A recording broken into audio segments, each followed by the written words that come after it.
Okay, well, I'm going to start recording, and I'm sure the audio is going to be trash, but that's okay. This is kind of serving as an update video for this channel because I haven't posted in a little while, and recently had a lot of new subscribers and people commenting and watching at least one of my videos recently. So kind of got a list of things I wanted to mention and talk about just to catch up with you guys and let you know where I'm at in life.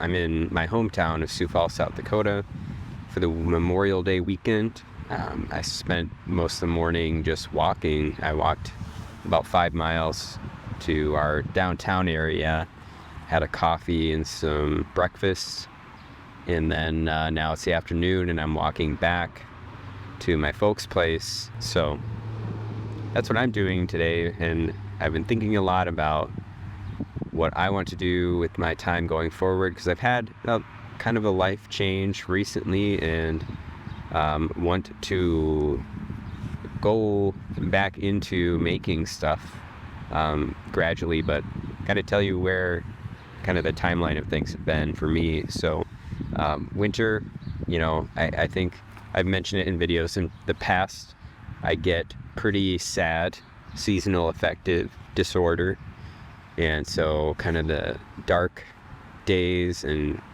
cold really bother me, but I have a hard time ever imagining not living in a place that has seasons. So I'm just gonna have to learn to cope with that, and I think I did a pretty good job this winter overall.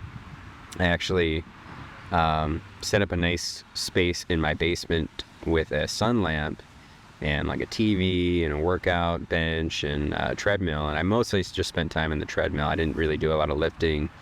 I have a punching bag down there that I want to start using more. Now I have natural light, so I don't have to use the artificial one, so that's really nice. I really enjoy spending time outdoors and in my yard. Even if I'm just sitting in the backyard doing nothing, it's kind of revitalizing for me. So winter blues are kind of past. The spring wet and dark is still not very fun, but it was nice to at least warm up. We've been planting a lot of trees. I've been part of our group at the Minneapolis Park Board where I work, that one of the arborists, amongst many that are planting trees all over the city. I think our total was in the neighborhood of 9,600. I'm already starting to plan for next year's planting. A little bit about my role there is I'm also a tree inspector as well as an arborist, and part of that tree inspector role is to kind of seek out places for new trees and find replacements for trees that die or didn't get established from years before. And so that's kind of what I'm working on currently. I bought a trailer. That was cool, from one of my coworkers. And so now I'm kind of using that to do a little work, and I just pruned some trees, a tree for my neighbor, and then I've always got my own junk to haul, and so I get to haul some mulch with that, I get to haul some branches and whatnot. So I'm excited for that. Just got a little work to do on the trailer lights, and it's all good.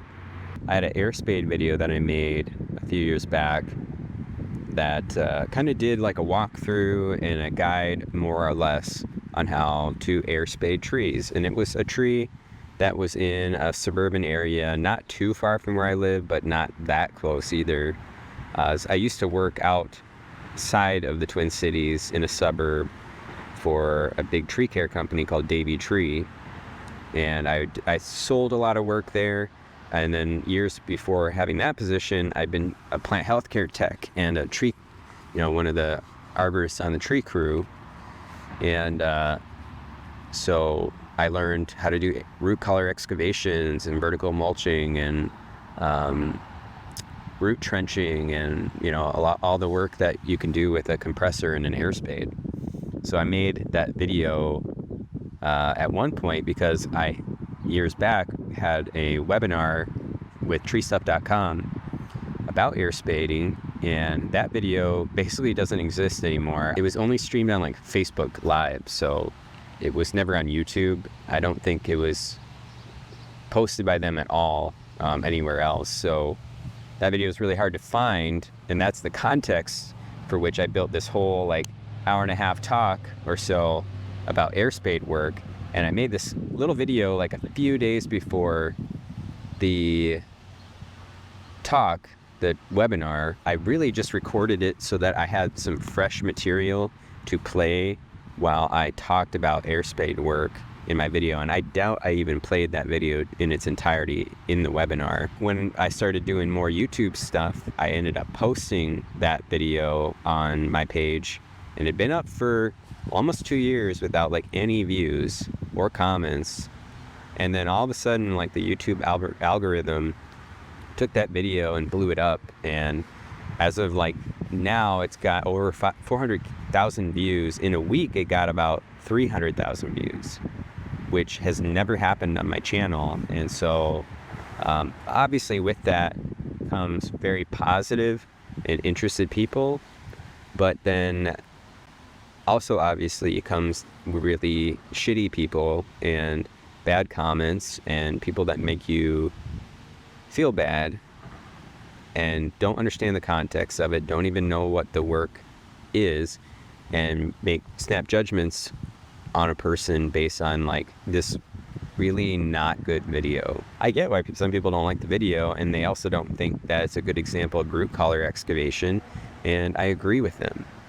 As it stands now, you know, I'm happy people watch that video. It did give me more subscribers, and I thank you if you're one of them. And people were demanding a follow-up video, and I know not even 2% of the people, that's even feeling generous. Like almost nobody who demanded a follow-up in my comments is going to watch my channel for a follow-up. You can comment if that's why you're watching this current video, because everyone pinned this one crappy maple in a dry, compacted clay suburban backyard as like, if that tree is alive or dead, you know, that hinges my entire credibility on that one tree. And it's been years since I've been out there. That client doesn't work with me anymore. I have no idea if they still work with Davey or not. Air spading was just one of many recommendations I had as far as helping remediate the soil and to take care of the tree roots. A typical client doesn't go for the premium package all the time. They will do one or two things that they think will help the most, get the most bang for their buck, and then sometimes lax on your full recommendations. And a lot of people I can tell haven't been in the position of trying to save trees, but not having the most cooperative client. And they were nice clients, but they were unlikely to invest the money that I suggested in the work, because it's just not the same. They value that tree differently than I did, even though it's not even my tree. So I just want people who did watch that video and are watching this now to know that it doesn't really matter what that tree is doing right now. But I will say that I'm planning my follow-up video for Airspade work, and it's going to be a more comprehensive guide. And I'm going to go back to some of my trees that I have looked at in the past and worked on and see how they're doing. So I don't have geolocations for every tree that I've worked on in the past, because there's a lot more that I did, you know, back in like 2016, 17, 18 maybe, that I couldn't tell you. I mean, I vaguely know where some of the suburbs I've worked in, but I don't know. I mean, I probably worked on more than 300 trees. You know, I'd say most of them are doing fine. So, but if you're interested in Airspade work, keep your eye out on my channel for more info on that. So the next one is kind of like a hard topic, because I lost my best friend and companion, and I don't know, basically my kid. It almost feels like my dog George passed. He had kind of ongoing condition that was caused by an immune-compromised disease that kind of stemmed from Lyme's disease, from a tick bite, presumably. And so his body basically would produce platelets, but then his body was also destroying them, and he was very low on platelets, and it was easy to have bleeding issues, and basically just had a whole bunch of side effects caused by us trying to find a treatment plan that worked. And if anyone has ever done steroids with their dog, prednisone specifically, it does lead to some long-term side effects that are really detrimental to the health of your dog. And so we tried to wean him off of that, and in the process of that, he continued to have problems, and we never really did find a solution that worked. It really sucks because he was starting to get a little healthier and stronger. He had lost a lot of muscle mass, and he was a really strong, athletic dog, and a really fun dog, and fun personality. And so we lost him suddenly, like a week or two, just over a week ago. And I miss him a lot. I don't really know how to live without him, besides just kind of figure out new routines and get used to the idea of him being gone. And so I miss him a lot. My last video, it was kind of like the last recordings I had of him. So I miss him. So I don't really have the space on this video to get more emotional about it or talk more about it. I just wanted people to know that a big piece of me has been lost, and it's just kind of a matter of letting time heal and remembering for who he was and how positive he was on me. So yeah. Recently we had the Minnesota tree climbing competition, which basically happened just after George passed. So it served as a really good distraction from that pain, and it didn't really help me process it, but at least it got me out of the house where the pain was held the most. And I got to do some really cool stuff and work with the best people in Minnesota. We made a really good event. I believe everything went smooth. It's my third time being a judge for the Ascent event, which is really rewarding and fun. And yeah, I kicked ass. And everyone else did too, especially the climbers. We had 61 competitors. Took us all day Thursday, most of the day Friday to set it up, and then Friday night we had competitors do the walkthrough, and I got to introduce them to the tree. They were ascending, and everyone else got to show off their events, and then everything kicked off real early on Saturday morning. I'll just keep doing that from now on. I love it. It's a good event, and it's really wholesome and rewarding, and people are cool. I think if you have any interest in joining your local chapter's tree climbing competition, you should definitely do it, or just volunteer. It's so easy and fun. This video, like I said, is just a catch up, and I just wanted to talk to you about tree life in my life.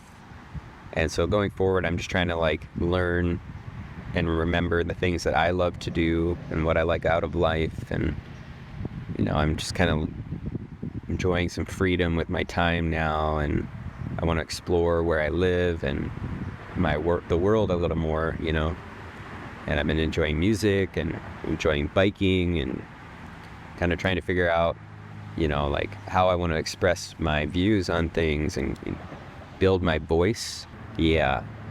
So I'm just trying to figure me out. I'm just trying to have fun climbing trees. I want to just make videos where I just climb a tree and talk again. So that's what I'm looking forward to. I hope you guys like this kind of video as well. I didn't really think I'd be talking this much.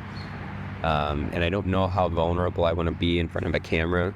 Hopefully you guys keep watching the videos, and I would like to say in another couple weeks, I'll have a really good Airspade video, and then I'll kind of get back to some other videos.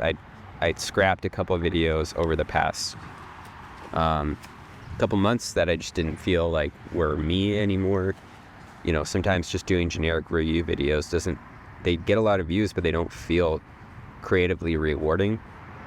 And so I want to get better at making stuff that feels like me for you. And I just need to figure me out first, So that could take a while. Thank you again. Like the video, subscribe, it helps a lot. And I'll see you next time.